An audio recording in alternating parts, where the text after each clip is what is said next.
இப்பாடங்களை மற்றவர்களுக்கும் புகட்டினார். இயேசு கிறிஸ்து ஒரு உயரிய ஆசிரியராக தனது செய்திகளை கேட்டவர்களை இயற்கையோடு தொடர்பு கொள்ள செய்தார்.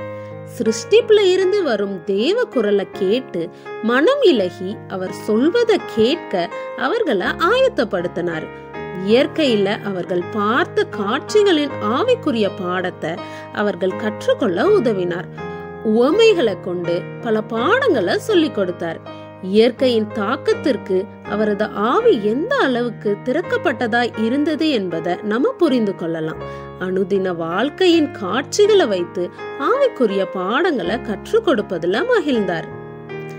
ஆகாயத்து பறவைகள், புஷ்பங்கள், விதைப்பவனும் விதையும், மெய்ப்பன் ஆடுகள் போன்ற இயற்கை காட்சிகளை பயன்படுத்தி அளவில்லா சத்தியத்தை விளக்கினார். வாழ்க்கையின் அனுதின அலுவல்கள்ல இருந்தோ பாடங்களை கொடுத்தார்.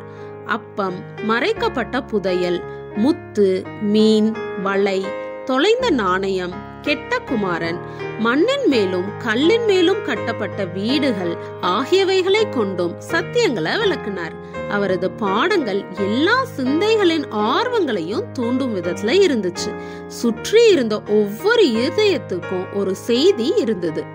இதனால மனிதர்களின் அனுதின வேலைகளும் ஒரு உயரிய நிலைக்கு கொண்டு செல்லப்பட்டுச்சு. அவ்வேலைகள் ஆவிக்குரிய சத்தியங்களை நினைவுபடுத்துபவைகளாக மாறுச்சு. அத போலவே நாமும் கற்றுக் கொடுக்கணும். இயற்கையில தேவனுடைய அன்பும் ஞானமும் வெளிப்படுவத பிள்ளைகள் பார்க்க கற்றுக்கொள்ளட்டும். மரத்துடனோ பறவையுடனோ மலரோடும் தேவனை பற்றிய சிந்தனையே இணைந்திருக்கட்டும். காணப்படுபவைகள் எல்லாம் பார்க்கப்பட முடியாதவைகளை குறித்த செய்திகளை தரட்டும். வாழ்க்கையின் சம்பவங்கள் தெய்வீக பாடங்களை அறிய வழிவகுக்கட்டும். இயற்கையில இருந்தோ அனுபவங்களில் இருந்தோ ஒரு முக்கிய பாடத்தை கற்றுக்கொள்றோம். எல்லா காரியங்களிலும் சட்டதிட்டங்களுக்கு உட்பட்டு இருப்பது போல நமது வாழ்க்கையும் சட்டதிட்டங்களால் கட்டுப்படுத்தப்படணும் என்பது புரியும்.